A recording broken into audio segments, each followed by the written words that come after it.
하나님께서 이스라엘 백성들에게 성전을 보여주시고, 그리고 그 주변의 땅들을 보여주시고, 그리고 오늘 성경 본문에 나타난 말씀은 모든 지파에게 공평하게 땅을 분배해라, 이렇게 말씀합니다. 그래서 14절 말씀 보면 내가 옛적에 내 손을 들어 맹세하여 이 땅을 너희 조상들에게 주겠다고 하였나니 너희는 공평하게 나누어 지업을 삼으라. 이렇게 땅을 공평하게 지업으로 삼아라. 그래서 모든 지파가 나누라. 그런데 여기 말씀 가운데에 요셉 지파는 두 몫이다, 이렇게 이야기하는 것은 요셉 지파는 므낫세, 에브라임 두 지파이기 때문에 요셉이 빠지고, 그래서 공평하게 땅을 나누라. 공평하게 땅을 어떻게 나누었는가? 그것은 참 어려운 문제입니다. 그런데 가나안 땅에 그들이 들어갔을 때에 공평하게 땅을 나누는 방법은 제비뽑기였어요. 제비뽑기를 통해서 그들은 그 땅을 하나님께서 우리에게 지정하신 땅이다, 이렇게 여기는 공평이었습니다. 인구수에 따라서, 땅의 질에 따라서 그들이 나름대로 나누려고는 했지만, 그러나 기본적인 것은 제비뽑기. 그 제비뽑기를 하게 된 중요한 이유는 어디에 있느냐? 그것은 모든 토지는 내 것이다. 그러니까 하나님의 것을 가지고 하나님께서 그들에게 나누어 준 목이기 때문에 그들은 그냥 공평하게 여긴 거예요. 그것을 공평으로. 왜 저 사람은 더 주고 나는 작은가? 저 사람은 좀 더 비옥한 땅이고 난 비옥하지 않은가? 이 문제보다도 공평이라는 것은 하나님께서 하나님의 것을 그들에게 나누어 주었기 때문에 공평하다고 여긴 거죠. 우리는 공평을 어떻게 생각하냐? 늘 비교거든요. 빵 하나를 잘라서 형제들에게 나누어 줍니다. 형제들에게 나누어 주면 아버지가 생각을 할 때, 엄마가 생각을 할 때는 형이 조금 더 크니까 형에게 조금 더 큰 걸, 몫을 준다고 생각을 하고 조금 더 큰 걸 주거든요. 그런데 동생은 늘 뭐라고 이야기합니까? 왜 형 건 크고 나는 작냐? 이렇게 이야기를 하죠. 그러나 하나님의 공평은 하나님의 것을 가지고 하나님께서 주시기 때문에 그냥 그게 공평하다는 거예요. 바꾸어서 이야기하면 하나님이 안 주면 어떻게 할 건데요? 그래, 너희들 둘이 싸우니까 둘 다 먹지 마. 그리고 때로는 엄마가 다 뺏어버려요. 아이들은 아무것도 못 먹습니다. 이런 상황이죠.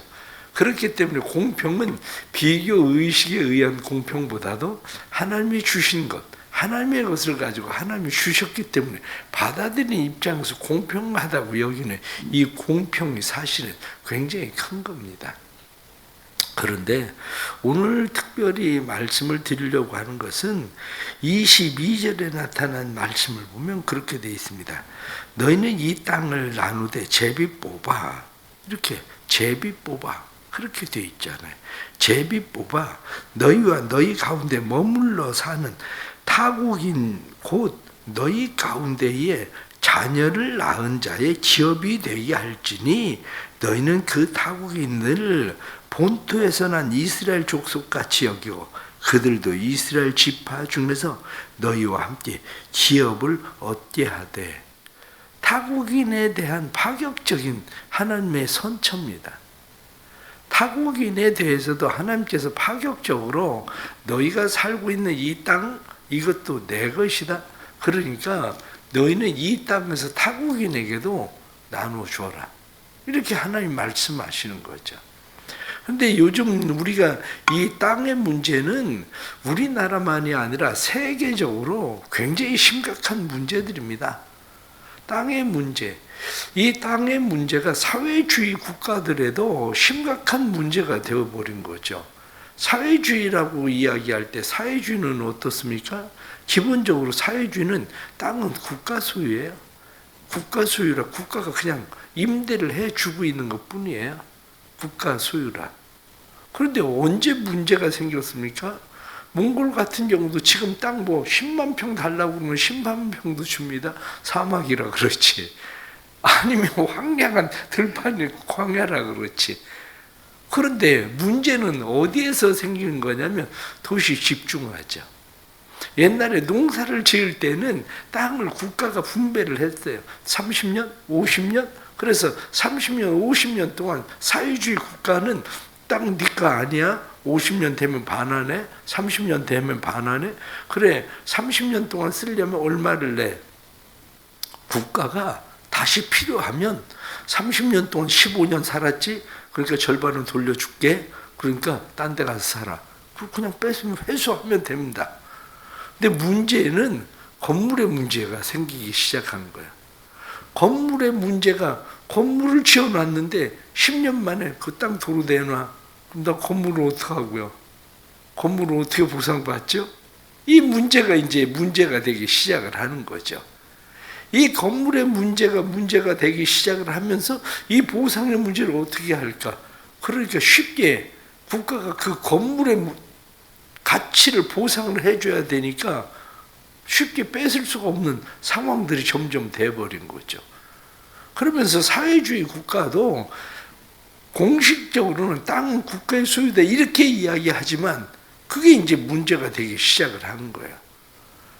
마찬가지로 오늘날의 국가가 이 땅의 문제는 도시 집중화, 옛날에 농사를 지을 때는 그냥 땅만 팔고 사고 그러는 문제이기 때문에 문제가 되지는 않았는데 지금은 그 위에 건물을 지어놓은 이 건물의 문제들이, 건물 가치의 문제들이 문제가 생기기 시작한 거죠. 그래서 좁은 땅에 사람들이 점점 유입되고 이러한 일들, 그것이 이제 가치가 되고 자산이 되고 이렇게 점점 쌓여가는 소위 말하는 부동산 투기라고 이야기하는 투기의 문제가 되기 시작한 거죠. 그런데 오늘 특히 말씀을 드리려고 하는 것은 이 외국인에 대해서, 나그네에 대해서 너희가 똑같이 대해라 이렇게 말씀하고 있는 거죠. 이 난민의 문제는, 외국인의 문제는 사실은 굉장히 심각한 문제입니다. 이 외국인에 대해서 굉장히 심각한 문제가 우리나라에 들어와 있는 외국인 작년 연말로 계산을 하면 278만 3천 명입니다. 우리나라에도. 그러니까 우리나라에 들어와 있는 사람들이, 외국인이 벌써 300만 명 정도 되는데 취업을 위해서 온 사람이 59만 명이고 유학생이 30만 명이고 결혼 이주자들이 18만이고 영주권을 가지고 있는 사람이 22만 명이고 그렇습니다. 그런데 실질적으로 우리나라에 난민을 받아들이는 일은 생각같이 쉽지가 않습니다. 우리나라에 난민을 받아들인 그런 사람은 1679명입니다. 이 난민을 받아들인 사람은 1679명인데 이미 난민을 신청을 한 사람은 2만 7천 명이 넘습니다. 그런데 이 난민을 신청한 사람들이 왜 이렇게 많으냐? 거기엔 허점이 있어요. 그게 뭐냐면 난민을 신청하면 추방을 못해요. 난민 심사를 하는데 1, 2년이 걸리는 것이 아니라 난민 심사를 하는데 오랜 시간이 걸려요. 그러다가 보니까 사람들이 난민 신청을 하고 그리고 와서 살고 있는 거죠. 그렇게 되다가 보니까 추방을 할 수는 없고 이러한 상황들에 빠져 있는 그러한 사람들이 많은 거죠. 그래서 한 3만 명가량의 사람들이 지금도 난민 대기자들로 그렇게 지금 신청을 하고 대기하고 있는 그런 사람들이 있는 거죠. 그런데 문제는 뭐냐? 우리나라가 난민을 받아들이고 있는 것은 2% 조금 넘습니다. 국가의 인구에. 그런데 외국인이 들어와 있는 외국인은 우리나라도 이미 5%를 넘거든요. 국민 인구의 5%를 넘는. 그러니까 난민들이 신청을 하지만 이 난민들이 외국에 비해서 굉장히 적은 것은 외국은 20%까지 그 난민들이 올라가 있지만 우리나라는 이제 그렇지 않은 거죠. 성경은 그러면 왜 이 난민들에 대해서, 한마디로 나그네들에 대해서 이렇게 하라, 이렇게 성경이 말씀을 하고 있습니까? 거기에는 하나님의 사랑의 중요한 몇 가지가 있거든요. 가장 첫째는 원래 땅 너희 거 아니야. 원래 땅 내 거야. 여기서부터 시작을 하는 거야. 그래서 희년이라는 제도, 50년이 되면 그 땅들을 다시 환수를 해야 되는 희년이라는 제도, 이거거든요. 두 번째는 너희가 이방 땅에서 너희들도 나그네로 있었다 이거죠. 이방 땅에서 너희가 나그네로 있었기 때문에 너희들도 나그네를 압제하지 마라. 출애굽기 22장 21절이나 23절에 나타난 말씀도 너희가 나그네들을 압제하지 마라 이렇게 말하는 거거든요. 세 번째는 신명기 10장 19절에 나타난 말씀은 너희가 나그네를 사랑해라. 오히려 포용적으로 사랑해라. 그들을 받아들여라. 이렇게 말씀을 해주고 있는 거죠. 그러니까 너희가 이방 땅에서 너희들도 나그네로 있었고 너희들도 객이나 고아나 과부를 겪었었던 처지와 형편들이 있었으니까 너희도 나그네 사랑해라. 객이나 고아나 과부도 사랑하고 그들도 공평하게 대해라. 이런 일들이었거든요. 그런데 요즘은 이제 이 사회가 변화가 이제 점점 일어나고 그러면서 사회가 도시 집중화가 되고 옛날같이 그냥 평평한 그냥 땅이 아니라 준 땅을 개간해서 그냥 자기가 거기서 농사를 짓는 것이 아니라 사실은 지금은 건물의 가치를 점점 상승시키는 그러한 일들이 되고 그러다가 보니까 부동산의 문제는 점점 심각한 문제가 되고 있는 거죠. 그러나 기본적으로 그리스도인들이 가지고 있어야 되는 것이 뭐냐? 부동산은 나를 위해서는 투기할 수 있지만 다른 사람을 위해서는 투기하면 안 된다는 거예요. 그거는. 왜냐? 그거는 하나님이 원하시는 공평의 질서를 깨뜨리는 일이라는 거죠. 내가 건물을 지어서 건물의 자산 가치가 올라가는 것을 하지 마라 이런 이야기가 아니라 내가 소유해야 되는 소유의 이상으로. 그래서 성경은 무슨 이야기를 하고 있느냐? 성경이 이야기하고 있는 것은 지나친 탐욕으로 이웃의 생존권을 뺏어서는 안 된다. 그거거든요. 내가 지나친 탐욕을 가짐으로 빈부의 격차를 심하게 하고 이웃의 생존권을 위협하는 그러한 일들을 하면 안 된다. 그러나 인간의 탐욕이 어디 그렇습니까? 인간의 탐욕이 그렇지 않고 끊임없이 인간의 탐욕은 더 많이 차지하고 더 많이 소유하려고 하는 이러한 탐욕적 인간의 욕심들은 계속되고 있는 거죠. 외국에서 사람들이 들어왔을 때 우리나라만이 아니라 다른 나라들도 왜 다른 사람들을 그렇게 받아들이는 일들이 쉽지 않냐 이렇게 이야기할 때에 그 이유 중에 우리나라는 그래도 들어와 있는 사람이 적은 편이니까 5%밖에 되지를 않으니까 근데 외국같이 벌써 20% 넘고 30% 돼가고 그런 나라들은 이 문제가 심각한 문제입니다. 그중에 가장 첫 번째가 이 개토라고 얘기하는 거거든요. 이 개토라고 이야기하는 것은 그들 나름대로의 그들의 문화예요. 왜냐? 외국에서 들어온 사람들이 다른 사람들과 어울려 살기가 힘들어지잖아요. 말도 안 통하고 문화도 다르고 그러니까 그들끼리 모이기 시작하는 문화죠. 그들끼리 모이기 시작하는 문화, 그것을 개토라고 이야기하는데 이 개토의 문화가 형성이 되고 나니까 국가와 사회의 정체성이 없어지고 흐려지는 거죠. 한마디로 외딴 섬처럼 그들 나름대로의 문화, 국가가 형성되어 버리는 형태를 가지게 되는 일들이 생기는 거죠. 그렇게 되니까 다른 사람들이 볼 때에는 이 문화에 점점 어떤 현상이 일어나냐면 그들의 문화에 대해서 혐오하게 되는 그러한 일들이 생기는 거죠. 그게 이슬람 포비아 이런 것들이죠.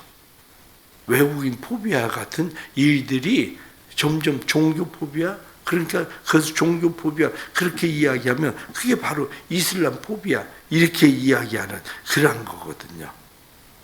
제노포비아 그러면 외국인 포비아, 그래서 외국인에 대해서 혐오 이렇게 이야기하는 이슬람 혐오, 외국인 혐오 이런 일들이 그들의 그룹들을 점점 만들고 형성하게 되니까 그런 문제들이 생기는 거죠. 그런데 나름대로 그 사람들은 그들의 편리성을 생각하면 그들끼리 모여야 뭐가 되고 그래도 이야기나 음식이나 모든 것들이 형성이 되니까 이러한 일들이 점점 생기는 거죠.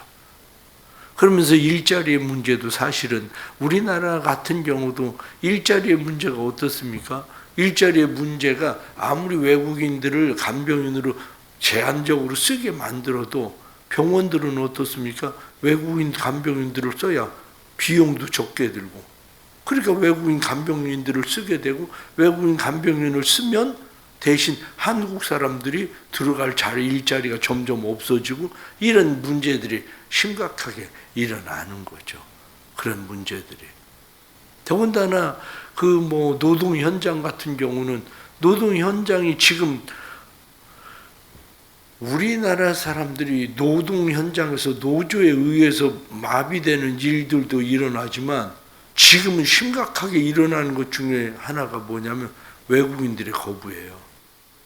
외국인들이 자기들의 그룹을 형성하고 거부하면 일을 할 수가 없어요. 일을. 그러니까 지금 딸기를 따든지 아니면은 깻잎을 따든지 이런 거 한국 사람들이 그 일자리가 이제 누가 거기 가서 일을 하려고 하지 않잖아요. 그러니까 외국인들을 쓸 수밖에 없는데 외국인들이 우리 그거 받고 우리 안 하겠다. 서로 그룹을 형성하는 그런 일들로 인해서 심각한 문제들이 생기는 건 사실입니다. 그러나 우리가 이런 상황들 속에서 성경이 우리에게 말씀하고 있는 것은 무엇인가? 바로 그 문제죠. 중요한 것은. 성경이 우리에게 말씀하고 있는 것은 성경은 타국인을 본토에서 난 이스라엘 족속같이 여기고 그들도 이스라엘 지파 중에서 너희와 함께 기업을 얻게 하되, 이렇게 말씀한 것처럼 하나님이 우리에게 말씀하시는 것은 포용이라는 거예요. 포용해야 된다. 압제하지 마라. 그들을 사랑해야 된다. 이렇게 말씀하는 거죠. 왜 그렇습니까? 땅의 문제만이 아닙니다. 모든 인류는 하나님의 백성들이기 때문에 그런 거예요. 중요한 것은 모든 인류는 하나님의 백성이요, 하나님께서 다스리고 통치하시는 하나님의 영역의 사람들이라고 하나님께서 인정하시는 거죠. 그러기에 오늘날 우리가 살아가면서 외국인에 대해서 좀 더 포용하고, 특히 그리스도인들로서 해야 되는 일들은 뭐냐? 이렇게 이야기할 때 외국인을 포용하고 그들에게 복음을 전할 수 있는 기회들을 만드는 일들이 그리스도인들에겐 더 필요한 거죠. 오늘날 선교라고 하는 것이 어떻습니까? 선교라고 하는 것이 외국에 나가서 선교사들이 선교를 합니다. 외국에 나가서 선교사들이 선교를 하는데, 우리 교회만 같은 경우도 외국에 우리가 해외 선교비가 1년에 1억이거든요. 지출되는 게. 우리가 선교사들을 해외 선교하는 일들에 대해서 1억을 지출하고 있지만, 그러면 우리나라에 들어와 있는 국내 외국인들을 위해서 우리가 지출하는 것은 얼마나 되겠습니까? 우리는 없다고 봐도 되는 거거든요. 우리 교회는 없다고 봐도 될 정도. 그러면 만약에 그 일들을 우리가 다른 말로 바꾸어서 외국에 투자하는 1억을 한국에 와 있는 외국인들을 위해서 1억을 투자한다고 생각을 해 보십시오. 근데 우리 감성이 어떤 형태느냐면, 외국에 나가서 선교하는 선교사님들은 당연히 그 사역을 위해서 그걸 해야 된다고 교회가 지원하고 교회가 도와줘야 된다고 생각을 합니다. 그런데 만약에 우리 교회에서 외국인 노동자나 유학생이나 이 사람들을 위해서 교회가 선교사 한 사람을 생각하고 우리가 목회자 한 사람 두자, 그랬을 때에 한국 사람들의 정서가 어떻겠습니까? 그 사람 맨날 하는 것도 없이 그냥 왔다 갔다. 그런데 왜 우리가 그 사람한테 그렇게 교회가 해야 되나? 사실은 그런 생각들 아니겠어요? 지금은 어떤 면으로 외국에 나가서 선교하는 일들도 중요하지만 한국에 이미 들어와 있는 나그네 된 외국인들을 선교하는 일, 그 사람들에게 복음을 전하는 일들에도 교회가 더 신경을 써야 되는 일들인 게 맞아요. 그러한 일들이. 그렇게 생각을 하면 우리가 오늘 본문에 나타난 말씀은 단지 땅의 영역의 문제만이 아니라 그들을 포용하고 이스라엘 안으로 그 사람들을 받아들이고 흡수하는 것처럼 우리가 외국에서 한국에 들어와 있는 사람들에 대해서 포용하고 그들을 흡수해서 그들로 하여금 그리스도의 사람들이 되게 하는 일, 그 일들이 우리가 해야 되는 또 하나의 하나님께서 주신 귀한 사명이다 하는 것을 생각하고 그리스도의 사람들이 또 세상 가운데에서 나그네로 들어와 있는 외국인들, 이런 사람들에게도 어떻게 하면 복음을 더 잘 전할 수 있을까?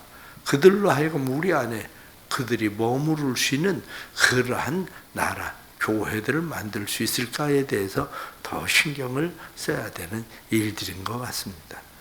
우리 하나님께서 주시는 이런 말씀들을 통해서 그들을 압제하지 마라, 그들을 사랑해라 말씀하신 것처럼 그들에게 공평하게 분배해라 말씀하신 그 말씀대로 교회가 더 포용적으로 외국인들에 대해서도 저를 더 잘 받아들일 수 있는 그런 마음으로 복음을 전할 수 있는 교회가 될 수 있기를 바랍니다. 기도하겠습니다. 하나님 아버지, 세상은 점점 좁아지고 있습니다. 농촌의 땅들은 남았고 그곳에 집들은 남았는데 사람들은 점점 도시 집중화를 하고 있기 때문에 아파트를 끊임없이 지어도 집들은 부족하고 그리고 좁은 땅에 더 많은 집들을 짓기 위해서 사람들은 밀집되어 있는 그런 상황들입니다. 이러한 때에 교회가 해야 될 일들을 바르게 깨닫게 해주시되 특별히 땅은 내 것이다 성경이 말씀한 것처럼 그리고 하나님께서 너희도 이방 땅에서 나그네 되었었다. 그러니 나그네를 압제하지 말고 나그네를 사랑하고 뿐만 아니라 너희가 공평하게 땅을 분배해라 하고 말씀한 것처럼 우리가 외국인들에 대해서 혐오감을 가지고 대하는 것이 아니라 사랑할 수 있는 너그러운 넉넉한 마음 주옵소서. 특히 교회가 이러한 일에 더 열심 낼 수 있게 해주셔서 해외 선교를 하는 그런 것뿐만 아니라 국내에 들어와 있는 나그네 된 사람들을 잘 복음을 전할 수 있게 해주셔서 이들이 복음의 사람들로 그들의 나라에 가서 그리스도의 복음을 잘 전할 수 있는 오히려 선교사들로 만들어 보낼 수 있는 그런 교회가 될 수 있도록 은혜 베풀어 주옵소서. 우리의 탐욕은 끊임없이 커져갑니다. 그래서 더 많이 소유하려고 애쓰지만 이러한 가운데서 참된 지혜를 주시고 저희들이 참된 지혜로 더 많은 사람들을 포용하고 사랑하고 도울 수 있는 교회 되도록 만들어 주옵소서. 이 7월에도 월요일 하나님께서 사랑하는 성도들 삶의 터전에 보내실 때 그곳에서 만나는 외국인들에 대해서 나그네에 대해서 저희들이 잘 섬길 수 있는 마음 되도록 도와주옵소서. 교회가 수련회를 준비하는 모든 일들에도 함께 해주셔서 수련회를 통해서 주님의 나라 세워지게 해주옵소서. 감사하며 하나님 앞에 귀한 예물 드립니다. 6월 한 달 동안 성경을 필사할 수 있게 해주셔서 감사하고 예물 드리고 뿐만 아니라 1000번째 예물 드립니다. 믿음의 예물에 은혜 주시고 주의 사랑으로 행한 모든 일들 속에 하나님께서 갚으시는 하나님의 은혜와 평강 주시고 사랑하는 종을 통해서 공장 안에 모든 일들이 평강으로 하나님이 형통케 하시는 주의 역사 일어나게 해 주옵소서. 예수님의 이름 받들어 기도드리옵나이다. 아멘.